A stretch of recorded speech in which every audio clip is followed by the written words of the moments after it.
नमस्ते बच्चों, आज हम हिंदी व्याकरण का विराम चिन्ह यह पाठ पढ़ेंगे। देखो, विराम शब्द का अर्थ है रुकना। जब हम अपने भावों को भाषा के द्वारा व्यक्त करते हैं तब एक भाव की अभिव्यक्ति के बाद कुछ देर रुकते हैं। यह रुकना ही विराम कहलाता है। इसके बाद हम देखेंगे विराम चिन्हों के प्रकारों में से पहला प्रकार पूर्ण विराम। वाक्य पूरा होने पर पूर्ण विराम का चिन्ह लगाया जाता है। जैसे मुझे भूख लगी है, हमारे शहर में कई मंदिर है। यानी जब हम कोई वाक्य बोलते हैं और वह वाक्य पूर्ण हो जाता है तो उसके बाद पूर्ण विराम का चिन्ह लगाया जाता है। इसके बाद हम देखेंगे अल्प विराम। जैसे बोलते या पढ़ते समय जहाँ हम थोड़ी देर के लिए रुकते हैं वहाँ अल्प विराम लगाते हैं। जैसे यह उदाहरण दिए हैं कि माँ ने पनीर, कोफ्ता, आलू, दाल और भिंडी बनाई है। और दूसरा उदाहरण है, माँ ने पूछा तो बेटे ने बताया अभी 10 मिनट पहले ही आया हूँ।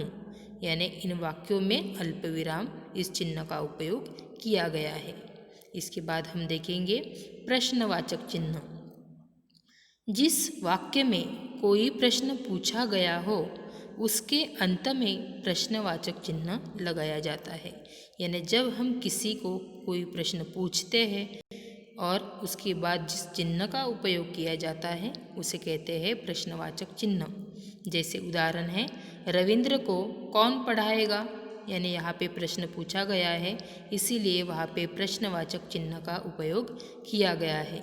इसके बाद है विस्मयादिबोधक चिन्ह। जैसे कि बात करते समय हम कभी कभी हर्ष, शोक, आश्चर्य, घृणा, प्रशंसा आदि भाव प्रकट करते हैं।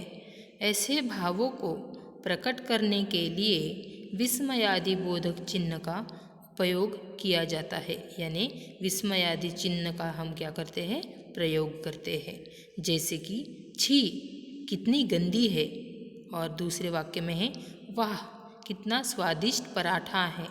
यानी इन वाक्यों में जब हमें हर्ष होता है, शोक होता है, कोई आश्चर्य होता है तो हम क्या करते हैं, इस चिन्ह का उपयोग करते हैं। इस प्रकार आज हमने विराम चिन्ह और उसके जो प्रकार है वह देखा। धन्यवाद।